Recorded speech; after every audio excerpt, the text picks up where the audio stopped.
Hello and welcome to the second series of 3 lessons from Breakthrough Leaders with me, Zana Ryabchik, CEO at Breakthrough Global. And with me, Bart Sale, founder of Breakthrough Global, where we've spent the past 30 years developing the Breakthrough methodology to help transform companies and people looking to reach their highest level. And this podcast is all about giving you insider tips and the know-how from the world's foremost leaders and creative talents, distilling their knowledge and experience into 3 lessons, which we guarantee will help you and your companies to unleash your potential.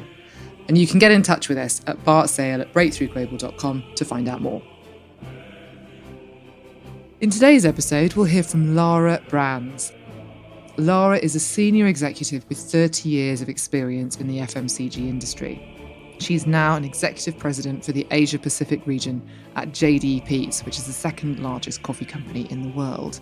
And we know Lara from this company. We've worked with them for many, many years. They're one of our absolutely fantastic clients.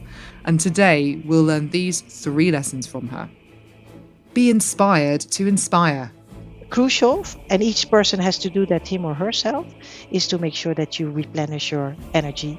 Positive energy is extremely contagious. Building your team for growth. Self-awareness is key to become or be a good leader. You learn that by listening, asking for feedback, and also, I would say, by making lots of mistakes. Leading in different regions and cultures. I've always had that high curiosity to understand what drives others and where are they coming from, from their backgrounds and their cultures. Be sensitive and be respectful, because there are more ways that lead to Rome.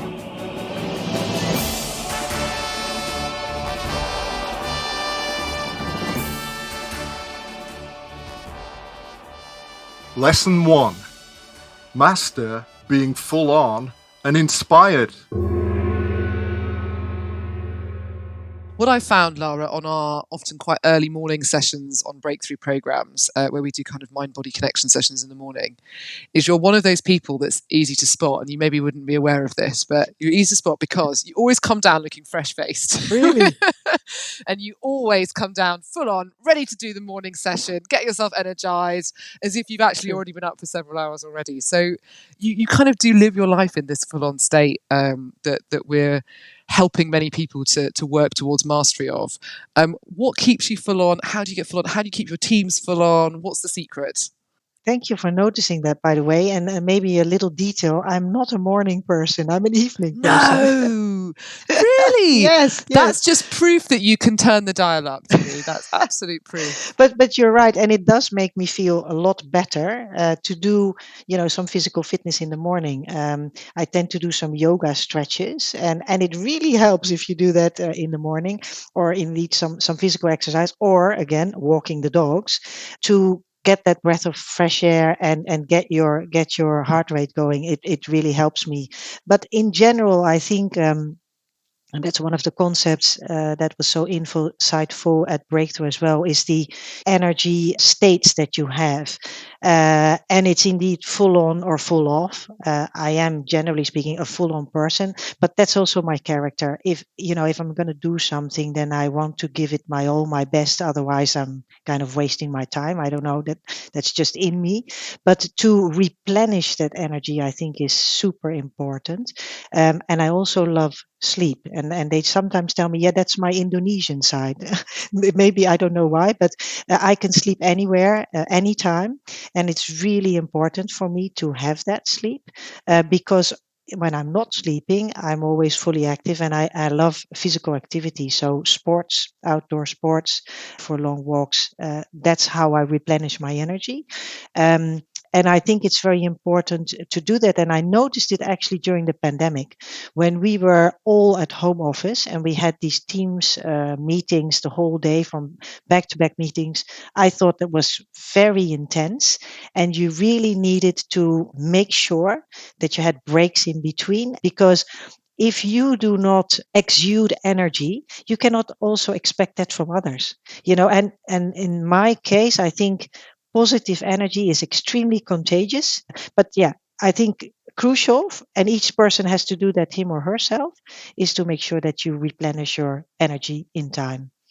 Fantastic. And I think part of what you're describing there about being full on is around being inspirational, right? So we can't expect other people to be inspired if we're not inspiring ourselves and connecting with what inspires us. I'm interested in a couple of areas to that. So first, in how, as a female leader, you are keen on inspiring other young women to forge careers like yours, but also any particularly inspiring leaders that you've come across in your lifetime who've really inspired you and who you've taken some lessons from. It'd be great to hear your perspective on both of those things. Yeah. I think regarding female leadership, I think that there's particular traits that I would say women in leadership positions perhaps demonstrate a bit more than males. And what I mean by that is when I look at intelligence, IQ, that you learn throughout your education, you have your technical skills, etc. The emotional part of that, and you call that the emotional intelligence, the EQ. I think what I see in a lot of women is that they're often more equipped. I really like to lead by head and heart. So the head part is the rational part, the fact-based part, the decisive part. I have those two combined, and I think I noticed that uh, perhaps a bit more in female leaders than male. That said, all in all, I think diversity, whether it's female, male, different cultures, different race, different sexuality, whatever it is, that is more important to have a diverse workforce.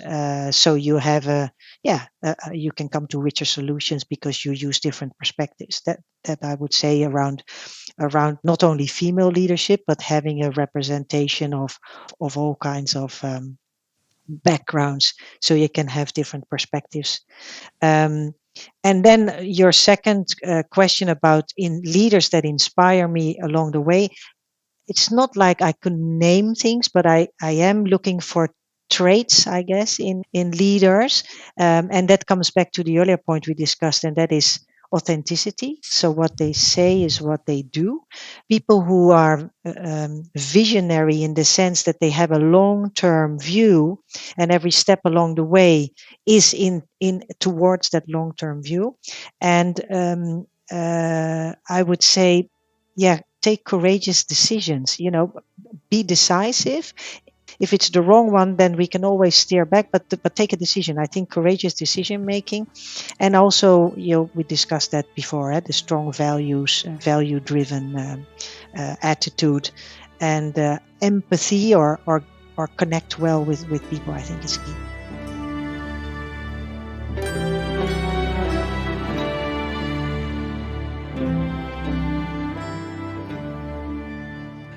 It's wonderful to hear from any client of ours or somebody who's a current client or been a previous client about how they have managed to implement the breakthrough tools into their everyday lives.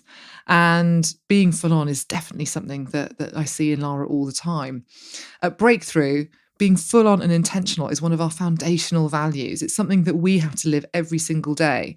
And it's a lot of fun to do. So what does it mean to be full on?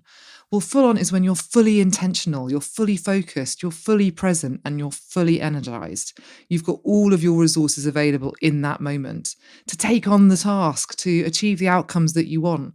And it's not about running around in a really high energy state, although you can do that, of course. You can be a low positive energy full on. You can be meditating. You can be full on when you're reading, and you can probably be full on when you're crunching a spreadsheet as well.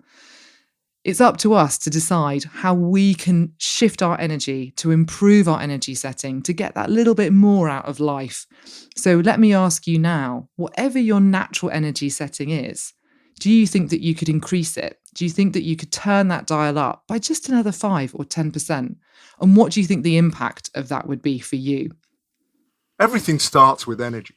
So the basic question is, are you managing your energy, or is your energy state managing you? And the thing about being full on is it's contagious. So as a leader, you've got a choice. You can be full on or the opposite of that, what we call guests or even turned off. Both of those states will be contagious.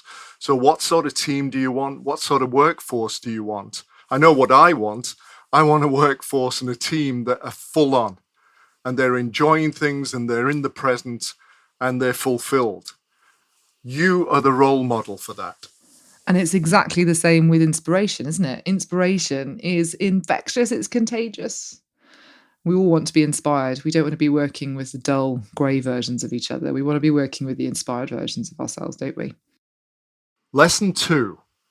Rise to the challenge, building the right team.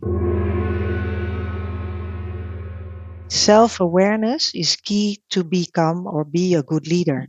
Because if you do not know what your strengths are, where your development needs are, how you come across to other people, what your impact is, it's very difficult to lead others. You learn that by listening, um, asking for feedback, um, and really listening to understand, what do you mean by that? And also, I would say by making lots of mistakes.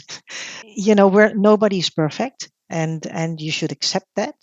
And I think, yeah, over the years, the interpersonal connections, that's where you really can increase your self-awareness. But you again, you have to be open for it to receive it, because it's not always nice what you hear. And I think you also have to ask yourself sometimes the question, this happened. Could I have done that differently?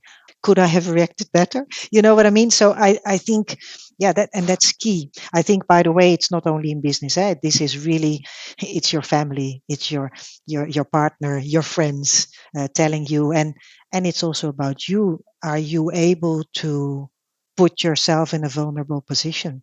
Because I personally believe what you put in, you will get out. That's a great answer. And what that brings up for me, and if you don't mind sharing some of this, is that what are some of the biggest challenges you've had in your leadership journey? Yeah, so yeah, I think in business, when I look back, oh man, I've had a lot of challenges whereby you had to turn around a business, for example, and key is to form a team, key people on key positions, and that's not always easy. I probably have made some mistakes there. And I reflected on that, actually, that sometimes you give people a chance, and I want to, because I want to develop people as well. But sometimes I should have probably decided earlier to either say goodbye to that person or replace it. But it doesn't always happen in the right time periods. You know what I mean? But I think also going into a certain country thinking, oh yeah, I see what's happening here. I can solve that situation immediately. Let's do this and that. I forgot a little bit about the culture that these people don't want to be told what to do. Um, I have to go through others and form a team first, and then, put the facts on the table, take a joint decision, take them on the journey, and then you get much more buy in. But you learn that the hard way. You learn from your mistakes. And I never regret doing anything. And I don't see it as a failure. I see it as a disappointment sometimes. But, hey, tomorrow is another day and we'll do it differently. And one thing I would like to mention as well, and I see that with young talents, for example, who want to climb up the career ladder really fast and they get bored after a year, they want to do something else. And I'm a bit conservative in that way, because I think you should stay put. And maybe I sound really old fashioned, but you have to stay put for a few years. You know why? Because then you can also see what mistakes you've done along the way. But if you're somewhere too short, you will never see that. But that's a good example for some of our audience, some of our listeners who are just starting out on their own leadership journey, that those experiences are valuable. It doesn't mean to say you've failed. It just means that you've made a mistake, and that mistake is giving you learning if you take the learning on. And what you're talking about there is where learning then becomes growth.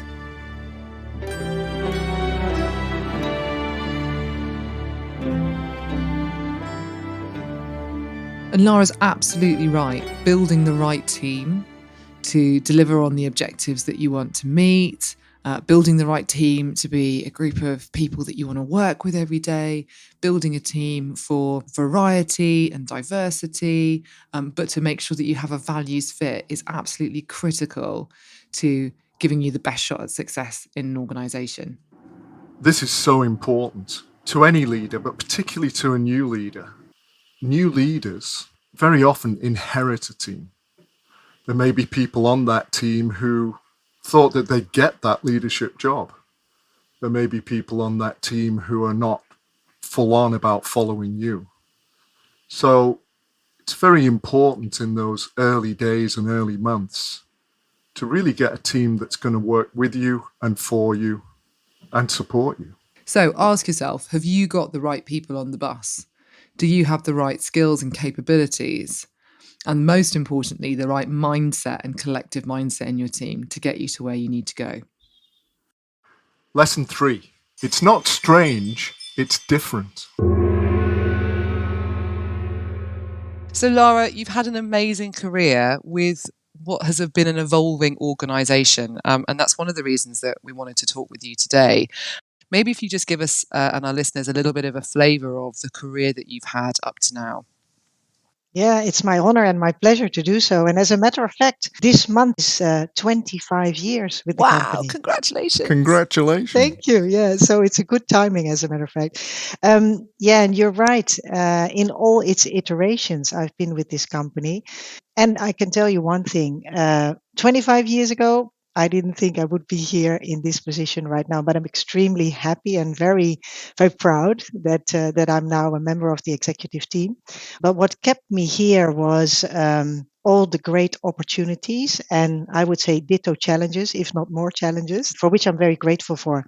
I've worked in about 5, 6 different countries across 3 different continents. So started in back in the Netherlands. Then I moved to Asia, Malaysia, Australia, Brazil, Singapore, and that's where I'm currently at, by the way. So I'm now in Singapore for the past 4 years, and yeah, during that tenure, I've had so many different opportunities to drive business forward. And when I look at that, what is key for me to keep me, let's say, engaged and occupied, because normally I'm a kind of person that gets perhaps a little bit bored after a couple of years. I thrive on challenges. But I've had so many opportunities to drive different businesses in different stages of development. So it's a really broad experience, but I would say leading through all of these different phases gives you so much experience. So I never had a moment that I was bored. As a matter of fact, I think one thing was constant, and that was change. And I think the extra dimension, other than, leading businesses through different phases, is also the dimension of different geographies, because you had to adapt personally to very different cultures, speak different languages. That sounds exotic and that sounds all very positive, but it takes a lot of you, not only of you, but also your family. So yeah, it's given me a lot, and it's a richness that I'm very grateful for, and it's a continuous journey. What would your advice be to leaders who are maybe starting out, or maybe they're starting on a new assignment in a different country or a different organisation, and they want to bring their authentic self, but they're going to need to adapt in some way? How would you navigate that? It's interesting. Uh, my mom has always said to me, "Be yourself," and that it's true. I mean, you are who you are, and that does not have to change and should not change, because I think then you're wearing a Mm. mask. Can you fine tune it? I absolutely think so. Can you adapt? I also think so. But it needs to be you. And you mentioned that authenticity. That's, I strongly believe in that. What you see is what you get. And the best leaders that I recognize are the ones that are authentic, where actions and words are in sync. So what they say, they will do. And that's how I mirror myself as well, by the way. Yeah, so my advice indeed is, but you have to adapt. So when you're in a different culture, you also have to develop a sensitivity for different cultures. It is really important that you respect and understand, try to at least understand where they're coming from, what their perspective is, because of course you look through things through your lens, and they look at it differently. Try to understand that, at least be open to it, And yeah, maybe just to illustrate that. I am of mixed race. So my mum was from Indonesia and my dad from the Netherlands. And that has formed me as a person because I think at a young age, I was already exposed to different cultures. And my mum always used to say, that's not strange, it is just different. And I've always had that high curiosity to understand what drives others and where are they coming from, from their backgrounds and their cultures. But this is something that's interested me because I've worked across different cultures for so many years. And I'd be interested where you see the let's call it the ethnic culture colliding with the corporate culture. Hmm. I think that's a really good observation, and I think it has changed over the years. Certainly in the past 25 years, I've seen that change. As a matter of fact, just in the past years, I would say we have so much more attention for DE&I, diversity and inclusivity. And I'm an absolute ambassador, of course, as you can understand, of that theme. Even now, we are a very European focused company, as a matter of fact. So the values that we have in the Western company and the ways of working with a European lens is first and foremost, because most of our business is also based in Europe. However, I lead an Asia Pacific region, which is diverse per definition, has all these different cultures. And my message is often be sensitive and be respectful for the ways that other cultures may react or may handle certain businesses. And at least try to understand that because there are more ways that lead to Rome. And I really think that we can be more open, and it helps once you cultivate a more diverse associate base. So you have representatives of all the different geographies. That's so important. But it's an ongoing journey, and I think we all have a role. And it's not easy, definitely not, because some behaviors or some attitudes can be interpreted as. Just give you an example. Um, in people in Asia sometimes are not so direct. They will say yes if they because they don't want to lose face, but they may think otherwise and they may do otherwise. So you have to understand that. And the other thing is they may come across as silent or not outspoken, but that does not mean that they don't know what they want. That does not mean that they're not aggressive enough. They are. They know exactly what they want, but they do it maybe in a passive way. And that sometimes I have to explain because I recognize that. And I do it a lot by intuition and by learning over the years.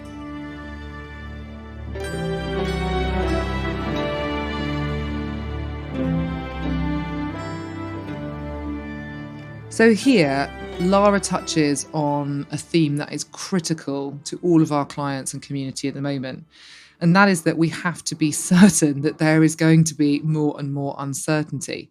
And what's interesting is that she talks about how diversity and the importance of different cultures in organisations can become a key lever that we can utilise to help us to perform at our best, even when times are uncertain, and how this has been a real benefit for her in her career. In my experience working around the world with different cultures over the years, I now see that cultures are in layers and they build up and they overlap and sometimes they shift. So if we're thinking of Lara, for example, she's working in the Far East. There are ethnic cultures from which people grow up, but also they then join a global operation, and then there's a global business culture that's overlaid on top of that, and sometimes they can complement, sometimes they can conflict. And I think it's a leader's role to have inclusion of all that, but also to have the insights for when these different cultural forms are not really working together. And the real tip is to build your awareness and sensitivity to this so that you can pick up issues, problems, and conflicts as quickly as possible so that they don't fester and they don't get out of hand. Now, on to the hot seat. This is the moment in the Breakthrough Leaders podcast where we ask your hot seat questions. Are you ready? Yes. So, what's the most exciting thing you've ever done? I have done a lot of exciting things, but I think there's probably a red thread through the ones that I find particularly exciting, and that is adventures in nature. So, for example, scuba diving with manta rays and sharks. That's an amazing experience somewhere far away in Papua New Guinea. Recently, I went to a horseback riding trip in Africa, riding amongst elephants, giraffes, and lions. That type of stuff really, really, I find exciting. So, I have to ask, where in Africa? Kenya. Oh, that's where I'm from. Oh, there you go. Where did you go? To a lodge up north in Up Kenya. north. Oh, beautiful. Yeah, and beautiful. it was fantastic. This is just fabulous to be one with nature. It's magic. Yeah, and pretty scary too when you encounter a hippopotamus or an elephant. It's like, okay. What inspires you in life? We've touched on this slightly, but I'll ask it again. So, what inspires you in life? Curiosity for different cultures. Yeah, I think that's definitely my life inspiration. Yeah. If you were to be deserted on a desert island and you could only take one book with you, what would it be? That is an interesting one. I'm going to say The Things You Can Only See When You Slow Down. It's by Haimin Sunim. Not sure if you're familiar with that. Yeah, I know that one. Fantastic. And it's so full of interesting quotes. I can open it up and it's got beautiful pictures in it. And maybe the SES survival guide for a more practical matter. But that's the most sensible one. No one's ever That's said excellent. that that's the practical one. Definitely the thing that you need if you're on a deserted island. Fantastic.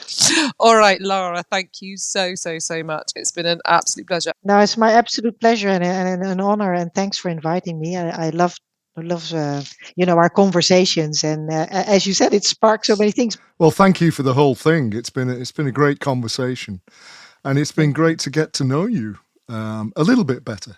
And and there's so many common things, and it's something that I always find that if you talk on the level that we're talking, which is really about being a human being, we're all connected. Exactly.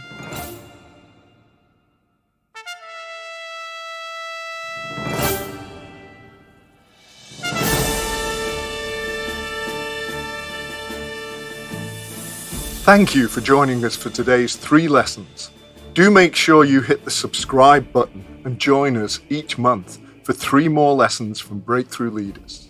And if you've got a question or a comment or want to find out more, email us at bartsale@breakthroughglobal.com or connect with us on LinkedIn at Breakthrough Global or on Instagram at Global Breakthrough. We'd love to hear your own leadership stories. And we'd also love for you to share this episode on your own social media and review and rate this podcast on your player of choice. And as always, a huge thank you to the production team, Yulia Sheltsova at Breakthrough Global and Robin Leeburn at Fairley Media. And of course, thank you for listening.